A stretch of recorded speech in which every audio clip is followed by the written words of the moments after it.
আসসালামু আলাইকুম। আজকে আমরা শিখব এইচএসসি ইংলিশ সেকেন্ড পেপারে মডিফায়ার। মডিফায়ার অর্থ কি? মডিফায়ার অর্থ পরিবর্তনকারী। কোনো বাক্যের মধ্যে আগে বা পরে কোনো শব্দ বসলে সেটাকে পরিবর্তন করে বসানোটাকেই বলা হয় মডিফায়ার। এইচএসসির ইংলিশ সেকেন্ড পেপারের ক্ষেত্রে এই মডিফায়ারটা খুবই জরুরি এবং এটা অনেক গুরুত্বপূর্ণ একটা টপিক। তো মডিফায়ার যদি আমি শুরু করি, তো মডিফায়ার সাধারণত তিন ধরনের হয়। এক নাম্বার আছে modifier with noun, number modifier with verb, তিন নাম্বার মডিফায়ার উইথ অ্যাডজেক্টিভ। সাধারণত এই তিন ধরনের নিয়মই এইচএসসি লেভেলে আছে। তো আমাদেরকে এই তিনটা আমরা দেখব। আর একটু জাস্ট দুইটা কথা মনে রাখতে হবে, প্রি অর্থ পূর্বে, পোস্ট অর্থ পরে। এটা কোন ক্ষেত্রে ব্যবহার করা? যখন আমরা সেন্টেন্স গুলো লিখবো তখন সেক্ষেত্রে আমাদের বোঝার সুবিধার্থে। মডিফায়ার উইথ নাউন বলতে বোঝায় কোনো কিছুর নাম। মডিফায়ার উইথ ভার্ব কোনো কিছুর ক্রিয়া বা কাজ করা। মডিফায়ার উইথ অ্যাডজেক্টিভ কোনো দোষ, গুণ, অবস্থা এগুলোকে বোঝায়। তো আমরা এখন একে একে করে শুরুতেই শুরু করবো। আজকে শুরু যে টপিক সেটা হচ্ছে মডিফায়ার উইথ নাউন, সেটা দিয়ে আজকে আমরা শুরু করব। আমাদের মাঝে এখন একটা মডিফায়ারের একটা কোশ্চেন দেওয়া আছে। ঢাকা বোর্ড 2023 সবে মাত্র যে পরীক্ষাটা হলো এইচএসসির, তো আমরা যদি এই প্রশ্নটা অ্যানালাইসিস করি তাহলে কিন্তু আমাদের একটু বেসিক ধারণাটা সেটা কিন্তু ক্লিয়ার হয়ে যাবে। তো প্রশ্নটা কিন্তু আমি লিখেছি। তো প্রথমে কি দেওয়া আছে, ক্রিকেট ইজ অ্যান এ নাম্বারে ড্যাশ গেম, মানে একটু প্রি মডিফাই, এটা আমি পরে বোঝাবো। Cricket is an dash game, এটা হচ্ছে A number. It is not a game dash country, এটা হলো B number. A dash match is played between two teams, B number dash team consist of 11 players, a cricket field must be dash. এটা হচ্ছে মানে পাঁচটা। এখন যদি আমি বলি cricket is an dash game, cricket কি খেলা, ক্রিকেটটা কি খেলা, আমি যদি বলি ক্রিকেট হচ্ছে একটা আন্তর্জাতিক খেলা, cricket is an international game. তো এ নাম্বারের উত্তরটা কি হবে দেখুন, এ নাম্বার হবে ইন্টারন্যাশনাল। এখন এখানে কি লেখা আছে, প্রি মডিফাই দ্য নাউন, মানে নাউনের পূর্বে একটা বসবে, মানে এটা কি গেম কি কোনো কিছু নামই তো। তো গেমটা কি নাউন, হয় তো নাউনের পূর্বে কি প্রি মডিফাই দ্য নাউন, মানে এরকম একটা মডিফাই বসাও যেটা কিনা নাউনের পূর্বে বসে। তো নাউনের পূর্বে কি আন্তর্জাতিক খেলা, মানে খেলাটা কি আন্তর্জাতিক খেলা, এটা প্রি মানে পূর্বে, মানে এই যে নাউনের পূর্বে কিন্তু আমি ইন্টারন্যাশনালটা লিখেছি, মানে এটাই আপনাকে হিন্টস দিবে, মানে সংকেত। ইট is not a game dash country, এটা আমাদের দেশের খেলা নয়, এটা আমাদের দেশের খেলা। ইট is not game dash country মানে কি আমাদের কান্ট্রি। এখন যদি use possessive two pre modify the noun, এখানে কিন্তু এখন আর এই যে প্রি মডিফাই দ্য নাউন লেখা, কিন্তু একটু ভেজালটা লাগবে এই যে পসেসিভ এর ক্ষেত্রে। তো পসেসিভটা হিজ, ইউর, এগুলো হচ্ছে পসেসিভ। তো আমরা যখন মডিফায়ার এরকম বিশ্লেষণ করব তখন কিন্তু আমরা সেটা ব্যাখ্যাটা দেব। এখন জাস্ট শিখে রাখি পসেসিভটা কি, হিজ বা আওয়ার, এগুলো পসেসিভ থাকলে পসেসিভ বসিয়ে দেবো। তো it is not a game our country, possessive বলতেই বোঝাচ্ছে বি নাম্বার আওয়ার কান্ট্রি।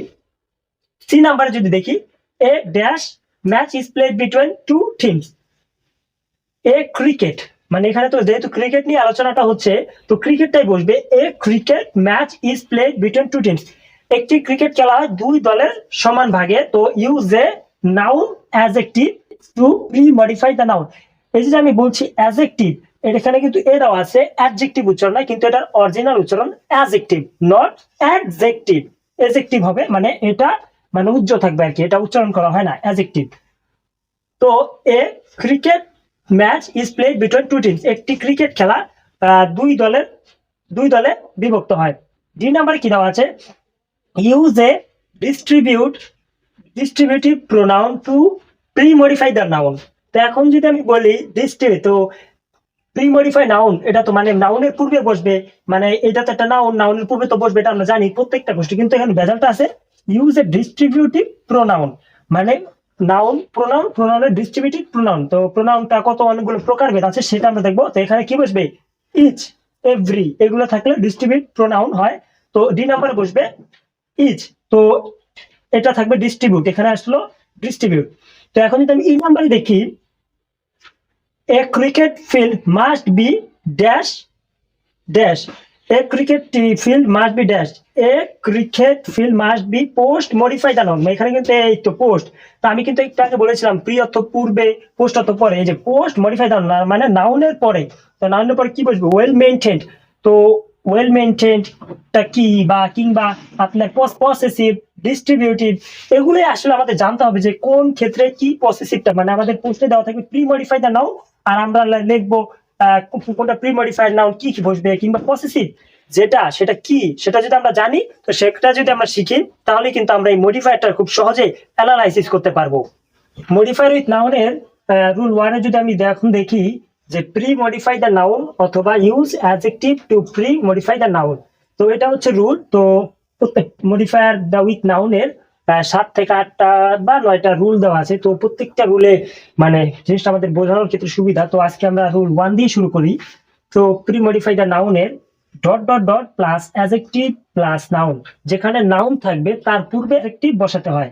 তো এটা ফর এক্সাম্পল দেওয়া আছে দুইটা, he was a dash point, he was a dash point. এটা পরীক্ষায় যদি আমাদের দিয়ে বলে যে he was a dash point pre modify the noun, use the pre modify the noun. তো এখানে দিয়ে দিল এই প্রশ্নটা, এই যে প্রি মডিফাইডটা এখানে লিখে দিল।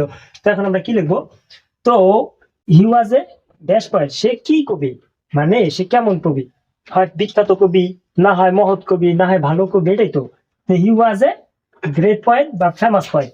তো এই যে গ্রেটটা বসবে এখানে, গ্রেট বা ফেমাস, তো এখানে কেন বসবে?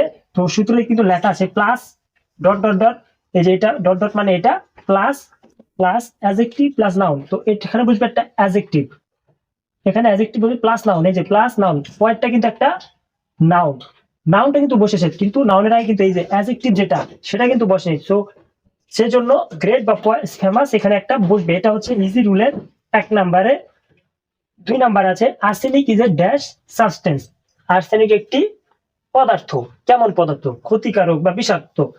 তো এখানে বসবে হার্মফুল। তো আবার যদি আমি রুলে তাকাই যে dot dot dot dot dot মানে আর্সেনিক ইজ আ, এই পর্যন্ত হচ্ছে ডট ডট প্লাস অ্যাডজেক্টিভ, মানে এখানে একটা অ্যাডজেক্টিভ বসবে প্লাস নাউন, নাউনটা কিন্তু বসে গেছে, নাউনটা কিন্তু বসছে সাবস্টেন্স পদার্থ, কিন্তু অ্যাডজেক্টিভ বসেনি। তো অ্যাডজেক্টিভ যেহেতু নেব, আর্সেনিক ইজ এ ড্যাশ পদার্থ, আর্সেনিক একটি কেমন পদার্থ, আমি যদি বলি আর্সেনিক একটি ক্ষতিকারক পদার্থ, তো সেই ক্ষেত্রে এই যে হার্মফুলটা এখানে বসিয়ে দিলে কিন্তু হয়ে গেল আমার অ্যান্সার। তো এরকম জাস্ট প্রশ্ন আমাদের দিয়ে দিবে এরকম টাইপের, কিন্তু এই যে রুল গুলো মডিফায়ার উইথ নাউনের 7-8টি রুল আছে, কিংবা মডিফায়ার উইথ ভার্বের অনেক 7-8টি রুল আছে, কিংবা মডিফায়ার উইথ অ্যাডজেক্টিভের 7-8টি রুল আছে। তো এরকম 15-20টা রুল পড়লেই কিন্তু আমাদের মডিফায়ারটা একেবারে শেষ, ক্লিয়ার। এইচএসসি ইংলিশ গ্রামারের মডিফায়ার, পার্ট অফ স্পিচ, কিংবা আপনার completing sentence, right of form verb, সব আস্তে আস্তে সবকিছু সাজিয়ে গুছানো একটা প্লেলিস্ট বানাবো, সেখানে সবকিছু থাকবে। তো দেখতে সাথেই থাকুন। ধন্যবাদ।